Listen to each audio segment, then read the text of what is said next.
pirms iedziļinamies Dieva vārdām, jo patiesībā ir tik ļoti svarīgi, ka Dieva vārds patiešām aiziet ne tikai līdz mūsu ausīm, bet tālāk līdz mūsu prātam un tad iekrīt mūsu sirsniņā. Un tad, kad iekrīt sirsniņā, ka viņš tur var augt un tas, ko Dievs atklāja savā vārdā, ka tā patiesība tur var mājot. Ka Dieva vārda patiesībai mājas ir mūsu sirsniņā. Jo dzīvība rosās, visas mūsu domas, viss, ko mēs darām, viss nāk no mūsu sirds. Un ka tas, ko Dieva vārds ir paredzējis, tas, ko Dievs mums, tās svētības ir atklājis, ka tās iekrīt mūsu sirsniņā un tur atrod auglīgu augsni. Es aicinu, ka mēs varam pa labi, pa kreisi pagriezties un vienkārši teikt, Dievs, lai tevi svētī un Dieva vārds atrod labu augsni tavā sirdī. Kā viņš svētī to, kas tev ir blakus. Jā. Dievs, lai tevi svētī un Dieva vārds iekrīt tavā sirsniņā. Paldies, Rīt, paldies. Paldies. Dargais debes Tēvs, mēs pateicamies par tik ļoti uzticēto privilēģiju iedziļināties tavā vārdā, pārdomāt to, un mēs lūdzam, ka tas ienāk mūsu sirdī, ka mēs to uzņemam ar prieku un ka mēs pēc šī dievkalpojuma aizējam izmainīt citādāk ar dziļāku izpratni par to, cik labs tu esi. Āmen. Kasper, tu vari atnest vienu glāzi ūdens man? Paldies. Nu ko, kā ir? Vai kas šogad ir ar to sēņošanas sezonu? Vai ir vispār sēņošanas sezona šogad? Nav, vajag slikti dzirdās, vai ne? Bet kurš no jums ir tāds liels sēņotājs? Kurš sevi saukt par tādu lielu sēņotāju? Aha. Kurš no jums būtu tāds, vidējs sēņotājs? Es tāds vidējs. Kurš būtu tāds sēņot nav priekš tevis? Kurš ir tāds labāk kaut kur tirgu, vai ne? Skaidri. Maksimāli. Labi. Ja jūs pēkšņi sadomājat sēņot, tad Vaiņots pusē nevajag braukt. Tur kaut kāds lācis staigājot. Bet viena lieta gan tur varētu būt, tā kā tas lācis tur dikti staigā, tad tur varētu būt ļoti daudz sēņu, jo sēņotāji būtu ļoti maz. Es atceros, ka es biju tāds mazs puika, tad mēs ar ģimeni mēdzām braukt sēņot. Reizēm arī mans vecais tēvs, tagad jau viņš ir mūžībā, mans vectēvs no Rīgas arī atbrauc, un viņš uzvilka vienmēr tādus savus lielos gumijas zābakus, un tad mēs kaut kur iebraucām dziļi mežā, kur vēl neviens nebija bijis, jo svarīgi braukt tur, kur kāds nav pirms tevis bijis, vai ne? Un ir arī tas pantiņš Vāvrīta Čakla sieva, tā sēnes nolasīja, bet ir, kad tur neviens nav bijis, bet mēs aizbraucam un vectēvam vienmēr bija tāds pīts, gaiši brūns groziņš. Un atlika tikai dot to startu un vectēvs kaut kur pazuda. Viņš vienkārši dziļi mežā aizgāja un viņš vienmēr atgriezās ar līdz malām pilnu grozu. Groziņš bija pilns. Un es atceros arī kādu epizodi, kad, zini, kā ir tie meža celiņi, un tur malā noliek tās mašīnas. Turpat blakus tam ceļam auga kaut kādas papardes. Un viņš vienkārši ieiet papardēs. Kas vispār pa sēni aug papardēs? Vai ne? Un vectēvs tur ieiet un iznāk ar 7 baravīkām. Viņš spēja ieraudzīt to, ko citi neredzēja. Viņš spēja atrast to, ko citi nevarēja. Un viņš salasīja savā grozā to, kas tur visu laiku bija stāvējis blakus. Un cilvēki pat ar mašīnām bija braukuši garām un nebija redzējuši. Mēs esam ticīgi cilvēki. Bet reizēm mums var piemeklēt tā sajūta, ka kaut kur turpat blakus mums ir, bet mūsu groziņā nav. Kad turpat blakus ir tas, ko tu ļoti labi zini, tas, ko tu jau esi piedzīvojis. Dieva pieskāriens. Tu esi piedzīvojis viņa mīlestību, tu esi redzējis viņa spēku. Tu esi saņēmis atbildes, viņš ir mainījis tavu sirdi, viņš ir devis tev jaunu raksturu, jaunu dzīvi. Un liekas, ka Jēzum ir, tas bija kaut kad, bet viņš turpat blakus, ka viņš vajadzētu vēlreiz. Vajadzētu turpat būt un vēlreiz to pašu piedzīvot. Atkal to pašu, tos pieskārienu, tās izmaiņas, to spēku. Un reizēm mēs nonākam tādā kaut kādā dzīves posmā, kad tu sāc censties pats. Tu gribi tās lietas, bet centies pats tās lietas sasniegt, atkal piepildīt, radīt savā dzīvē, bet nesanāk. Citreiz sanāk, ka tu skrien pa priekšu vai kaut kur aiz Jēzus. Reizēm pārņem sajūta, ka visa dzīvē ir par daudz. Un var rasties tā sajūta, reizēm ir tā, ka jums ir tā bijis, kad jūs braucat varbūt ar mikroautobusu vai mašīnu, un tu pa logu redzi kādu labu draugu, labu paziņu, ko tu neesi saticis. Bet viņš tur pat ir. Man bija šajā nedēļā, mēs braucām pa šo ceļu, un man vecāki gāja ekskursijā. Un likās, tūlīt norulēsim logu lejā, 2 mašīnu attālumā bija, mēs izgriežam, tūlīt pasauksim viņus. Un viņi jau kaut kur tur ieiet dziļāk. Un pēc tam tikai tu vari aizsūtīt ziņu. Mēs jūs redzējām, kā jūs staigājāt pa karos. Un reizēm tā mums varbūt ar Jēzu, ka liekas, ka tu brauc pa to ceļu, un viņš turpat iet pa trotuāru, bet viņš tepat blakus ir, bet tu nevari līdz viņam aizsniegties. Tu gribi viņu piedzīvot, bet viņš ir kaut kur blakus, bet bišķiņ par tālu, lai būtu tavā groziņā.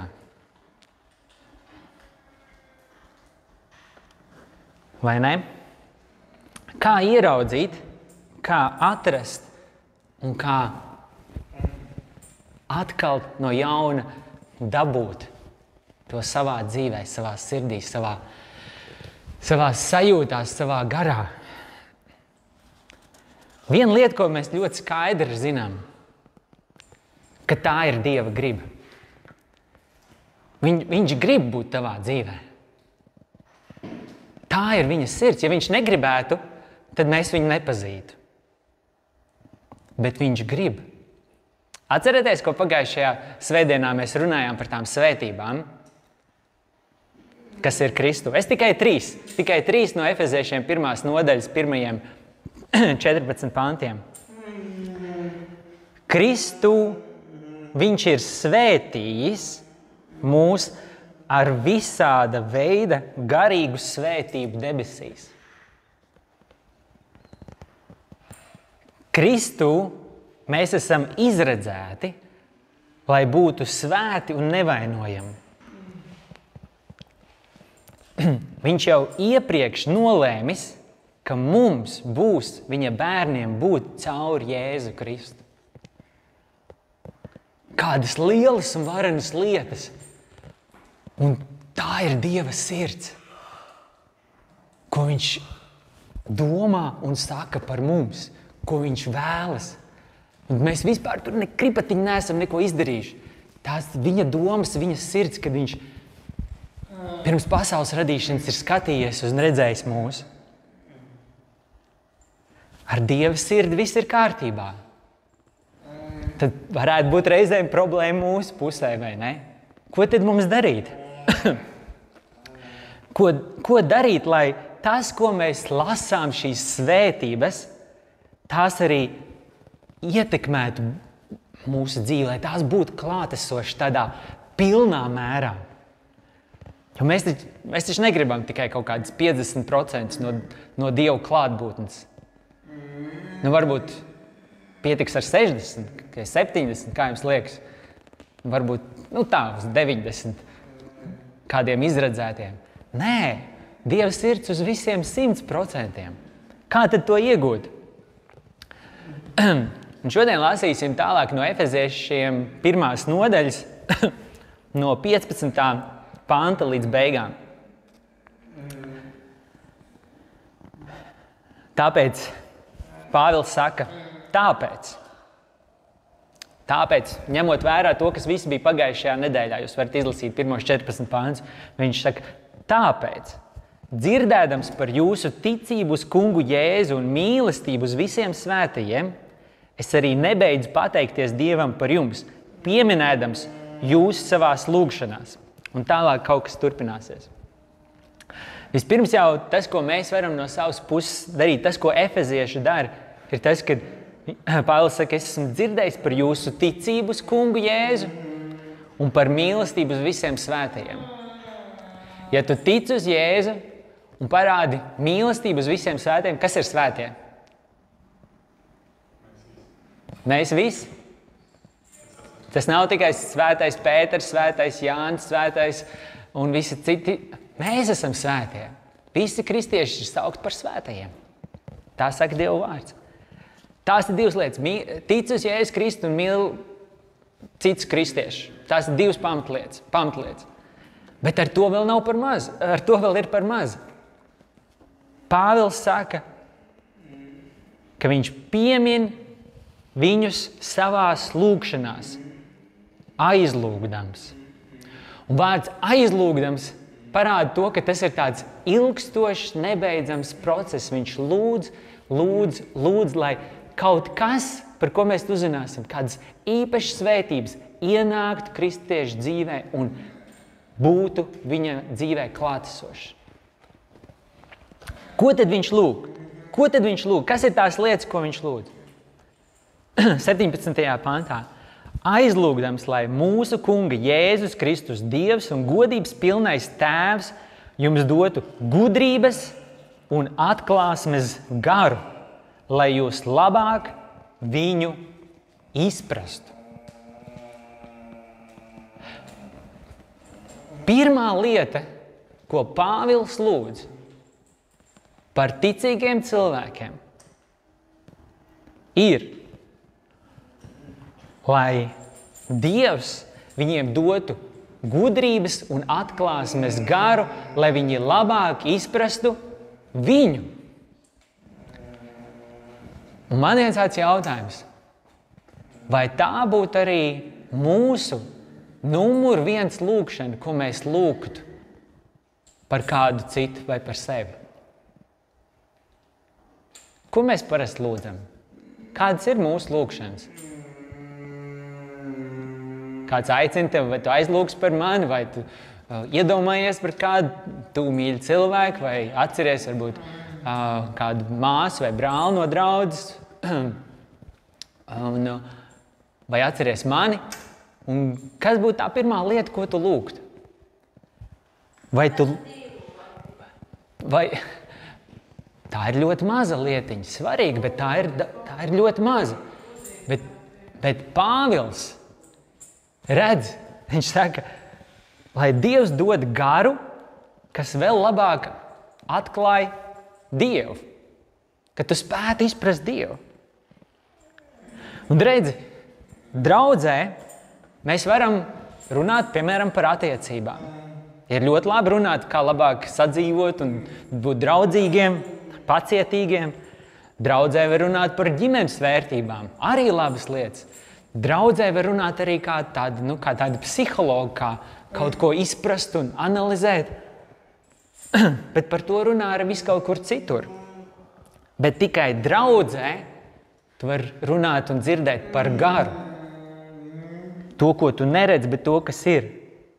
Un Dievs un godības pilnais Tēvs dod garu. Svēto garu nevar dabūt nekur citur. Svēto garu var dabūt tikai no Dieva. Tikai no Dieva. Tikai no Dieva. Kāpēc tad mums ir vajadzīgs gars? Kāpēc Pāvils lūdz, lai Dievs dod garu? Numur 1 lieta, lai mēs viņu labāk izprastu. Skaties, ir Dievs, un viņš sūta mums svēto garu, gudrības un atklāsmes garu, lai mēs nevis mums šeit atrisinātos kādas problēmas, sadzīves jautājumu, mēs kaut ko dabūtu vai iegūtu, bet lai mēs viņu labāk izprastu. Tā ir numur 1 lieta, ko viņš lūdz par ticīgiem cilvēkiem. Pirmā lieta, ko Pāvils liek pašā augšgalā, ko gars dod, lai jūs labāk viņu izprastu. Lai labāk izprastu. Un mana ticība, es tā domāju par to vārdu, kāpēc svētais gars, lai mēs tēvu labāk izprastu? Un tad es domāju, ka iespējams 99% stresa un problēmu un raižu un neziņas un baiļu un šaubu un grūtību atkristu automātiski, ja mēs izprastu, kāda ir Dieva sirds un kāds ir viņa nodoms tajā situācijā. Ja Bībele saka, mēs esam viņa acu raugs, viņa acis visu laiku ir nomodā, un mēs to izprastu dziļi sirdī, izredzēti, svētīti, bagāti, mīlēti, nošķirti, svēti. Un viņam ir labs nodoms mums. 99,9 problēma automātiski atkrist. Tikai saprotot un izprotot, kāds ir Dievs. Kā uzlabotos tava, mana, mūsu dzīves kvalitāte, ja tikai šī viena lieta, ka mēs labāk viņu izprastu. Ka mēs skatāmies Bībelē, tur ir vecajā derībā kāds stāsts, tur ir stāsts par Ījebu, kurš pilnīgi visu pazaudēja. Smagākās ciešanas, kas var būt, viss, kas viņam piederēja, viss, kas viņa ģimene, izņemot sievu viņam palika, viss viņš pazaudēja. Un pēc tam Dievs viņam 10-kārtīgi atdeva visu atpakaļ. Un pašās beigās viņš saka, pirms tam es biju tikai dzirdējis par tevi. Tagad esmu arī tevi redzējis. Kad Mūzes stāvēja pie jūras, un tur nāk šī armija, un tad viņam ir 2 miljoni cilvēki, kas viņam seko, un tur liekas, tūlīt ir katastrofa, tūlīt ir bojājai. Viņš stāv pie jūras, un viņš tur arī sāk panikot, ko man tagad darīt. Visi paniko. Ja viņi zinātu un izprastu, kāds ir Dieva prāts, viņi tur stāvētu pilnīgā mierā. Jo viņi zinātu, ka Dievs atvērs jūru un to situāciju ir tā novedis, tāpēc, lai šī armija ieiet šajā jūrā un tik nogalinātu, un tad, kad viņi ies tālāk apsolītajā zemē, tad visas tautas baidītos. Jo viņi redzētu, visvarenākā armija ir Dievs, viņu ir iznīcinājis šo cilvēku, šo vergu, kas tajā laikā bija vergi, atbrīvot vergi. Iedomājies, ka tu izprast to, kas šobrīd notiek tavā dzīvē, un Dievam ir nolūks tam nākotnē. Kad šī situācija pie Sarkanās jūras bija paredzēta, lai tālāk šīs tautas baidītos. Un viņi ar bailēm citi pat padevās viņiem. Ja mēs iedomājamies kā mācekļi, viņi skatījās uz Kristu pie krusta, kā viņš mira, un viņi visi izklīda, viņi visi atstāja. Ja viņi tajā brīdī būtu izpratuši, kas tur notiek, cik droši viņiem būtu sirds. Viņi zināja, ja es viņiem daudzreiz biju teicis, ka viņi augšām celsies, bet ja izprastu,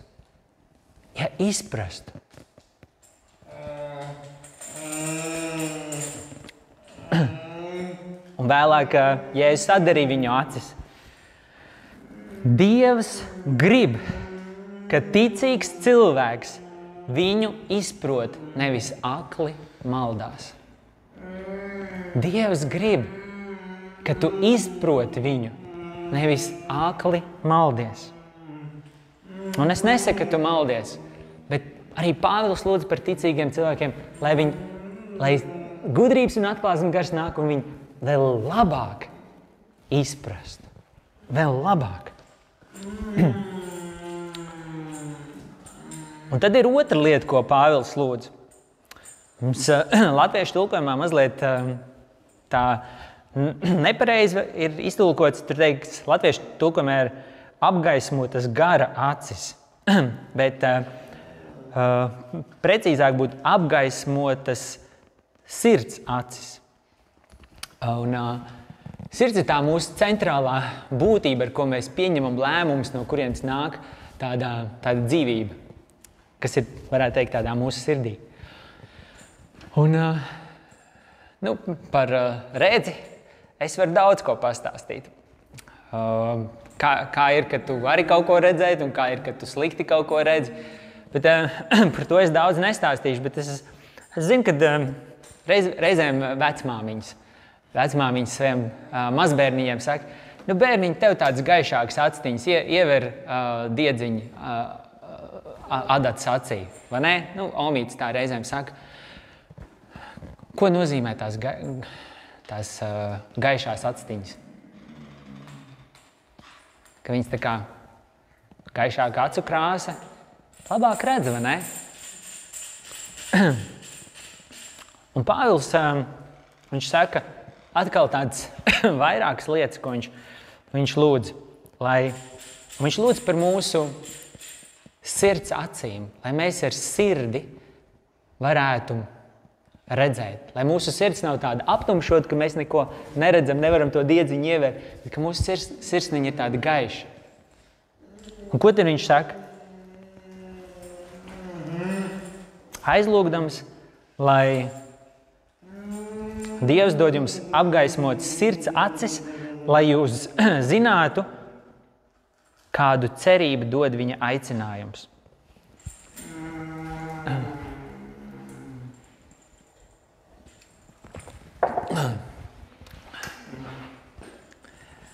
Lai jūs zinātu, kādu cerību dod viņa aicinājums. Dievs jūs ir aicinājis. Cerība parasti ir skats nākotnē. Ne jau pagātnē, vai ne? Cerība ir tas, kā tu skaties uz nākotni. Un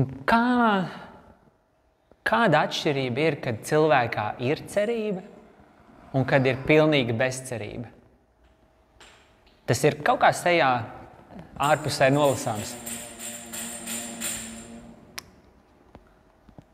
Ir pamanāms, ne? Cilvēks ir kāds uzreiz tāds priecīgāks, tāds enerģiskāks, tāds viss būs labi, nekas tur, kaut kas notiek, nekas.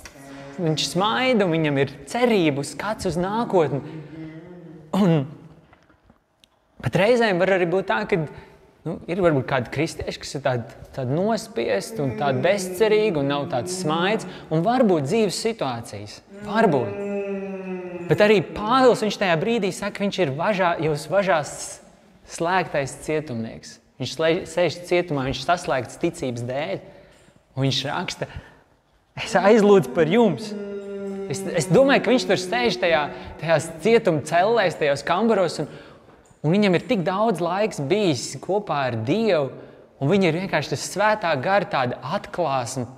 Nākus, hei, tur ir cerība. Dievs man ir aicinājis. Es būšu debesīs. Debesīs nebūs ne asars, ne grēka, ne sāpju.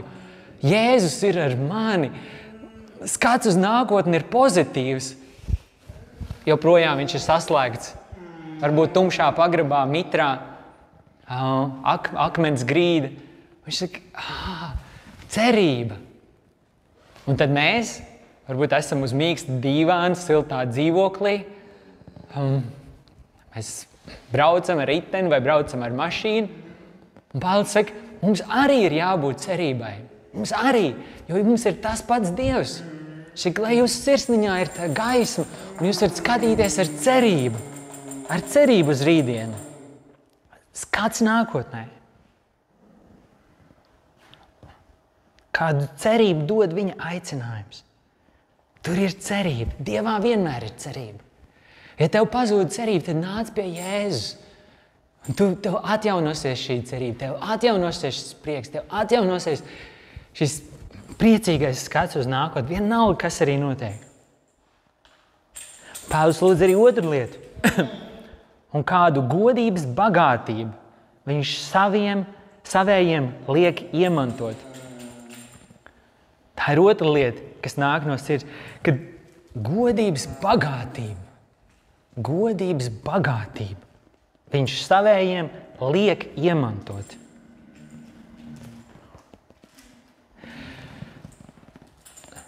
Ja tu esi kristietis, tad garīgajā pasaulē, Dieva acīs, tu esi augstāks par jebkuru, kurš nav ar Jēzu. Dievs tev redz augstāk par jebkuru citu cilvēku. Garīgajā pasaulē.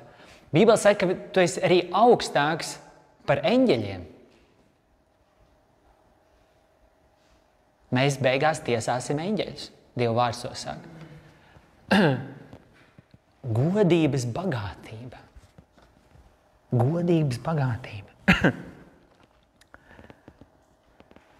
Caur Jēzu Kristu esi paaugstināts, īpaši paaugstināts. Viņš saka, apzinies to, staigā ar šo apziņu, neļauj to nozagt. Staigā, tas, lai caurstrāvo tavu stirdi, lai piepildu, un tu staigā ar šo apziņu, ka tev ir šī godības bagātība, ka tev ir dota autoritāte, ka tev ir dotas garīga privilēģija no Dieva. Tu varētu teikt, kā tas man palīdz manā ikdienas situācijā? Tieši tā, ka tu ej cauri savai dienai ar paceltu galvu, ar pārliecību, ar drošību, ka tev nekā netrūkst, ka tev ir godības bagātība no viņa. Un tu vari iet cauri jebkurai situācijai, un Dievs ir kopā ar tevi. Nevajag būt varbūt tādiem pārgalvīgiem, tagad pārbaudīt, vai ūdens gravitācija tev noturēs un mēģina pārskriet Liepājas kanālu vai šeit, ja tilts ir izgriezies, vai ne? Arī te nevajag mēģināt pārbraukt. Es domāju, ka ļoti liels brīnums būtu, ja tu varētu, neapšaubu, ka tas varētu notikt, bet varbūt tādu iegūst vispirms tā pajautā Dievam, vai gravitācijas spēks uz tevi ir atcelts. Bet visādā citādā ziņā tu vari iet cauri šai dzīvei ar mieru, ar pārliecību, jo Dievs tev ir īpaši paaugstinājis, īpaši svētījis. Un tad trešā lieta, ko Pāvils saka, lai mūsu sirsniņā ir, lai mūsu sirsniņa to redz un zina, ir, cik pārlieku liels ir viņa spēka mērs. Un runa ir par spēku. Cik pārlieku liels ir viņa spēka mērs, Dieva spēks. Un tūlīt es izlasīšu to otro daļu.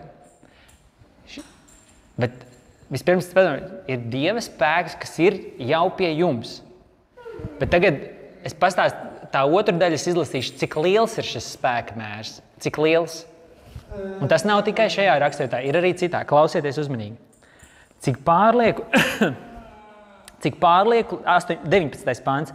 Cik pārlieku liels ir viņa spēka mērs, kas parādās pie mums ticīgajiem, darbodamies tādā pašā visspēcības varenībā, kādu viņš parādīs Kristū, to uzmodinādams no miroņiem un sēdinādams pie savas labās rokas debesīs, augstāk par ikvienu valdību, varu, spēku, kundzību un ikvienu vārdu, kas tiek minēts vai nu šī laikā vai nākamajā. Un viņš visu nolicis zem viņa kājām, bet viņu pašu pāri visam iecēlis par galvu draudzei, kas ir viņa miesa, pilnība, kas visu visur piepilda. Dieva vārds saka, ka pie tevis parādās tas pats spēks, kas uzmodināja Jēzu no mirušajiem. Kas viņu paaugstināja pāri visai garīgajām autoritātēm. Pāri visiem ķēniņiem, valdniekiem, kas vienu dienu stāvēs viņu priekšā un zemosies. Un iecēls par galvu draudzei jau vairāk nekā 2000 gadus mums, kas piepilda Dieva gribu visur. Viņš saka, tas pats spēks, kas nāvu uzvarēja un Jēzu augšām cēl, darbojas pie mums ticīgajiem. Un padomā, vai tu pats ar saviem spēkiem varēji no absolūta grēcinieka, kas netic Dievam, kļūt par izglābtu Dievu bērnu? Var pūlēties un mēģināt, un tu to nevar izdarīt. Vajadzīgs Dieva spēks, kas vienu neticīgu cilvēku padara par Dievu bērnu. Kaut vai šī lieta, kaut vai tur ir vajadzīgs milzīgs spēks. Un padomāsim katrs par sevi, kā mēs tikām izglābti. Kā mēs grēku uzvarējām savā dzīvē.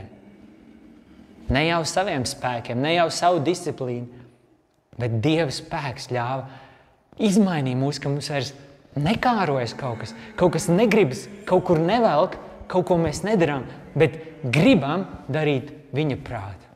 Vairāk un vairāk. Vairāk un vairāk. Viss šis,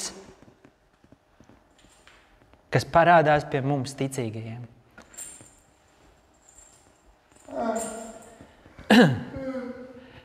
Ja būtu tikai šīs 4 lietas, par ko Pāvils lūdz, tad mūsu groziņam vajadzētu jau būt pilnam ar šīm 4 lielajām sēnēm, tādā analoģijā, ka mēs labāk viņu izprastu, ka mēs zinātu, kādu cerību dod viņa aicinājums, kādu godības bagātību viņš liek mums iemantot, un cik pārlieku liels ir viņa spēka mērs, kas darbojas pie mums. Viņu izprast, cerību, bagātība un spēks. Ja šīs 4 lietas bagātīgi būtu mūsu dzīvē, iedomājies, kā mūsu dzīve mainītos, kā mūsu ikdiena mainītos, kā mūsu seja mainītos, kā mūsu sirds mainītos, kā mūsu naktsmiers mainītos, kā mums kafijas patēriņš mainītos, kā mums attiecības mainītos. Bet viena lieta par šīm analoģijā par sēnēm ir skaidrs. Šīs sēnes ir lielas, labas un garšīgas. Bet jautājums, kas ir tas nazīts, ar kurām viņas var nogriezt un ielikt groziņā? Pāvils saka,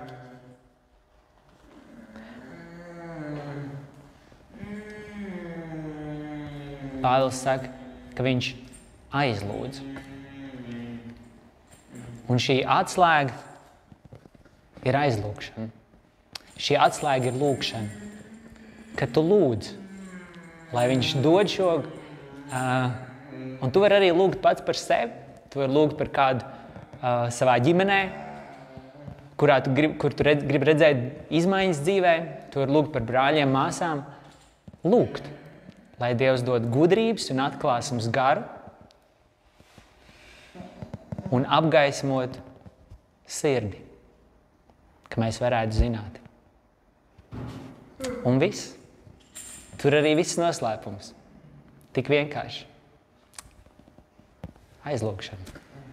Lai Dievs mūs visus svētī. Tad nu lūgsim. Jā, un varbūt šajā brīdī mēs varam katrs padomāt par sevi un aizlūgt par sevi. Dievs, dod man šo gudrības un atklāsmes garu un apgaismot sirdi. Amen. Aizlūgsim par sevi.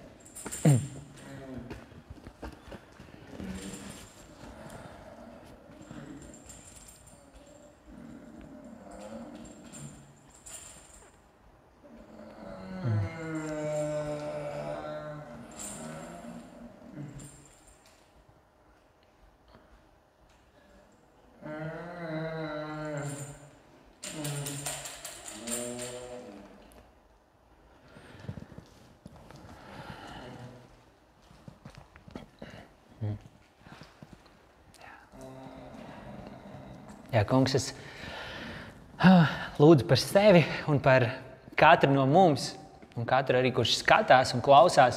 Kungs, ka tu dod mums šo gudrības un atklāsmes garu tev labāk izprast. Kungs, patiešām dāvini šo garu, kungs.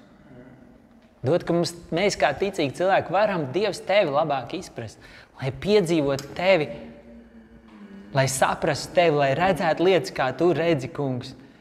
Lai iemantot šo cerību, lai satvertu ar savu sirdi, tavu spēku, lai redzētu tavu godības bagātību, ar ko tu esi mūs apveltījis, kungs.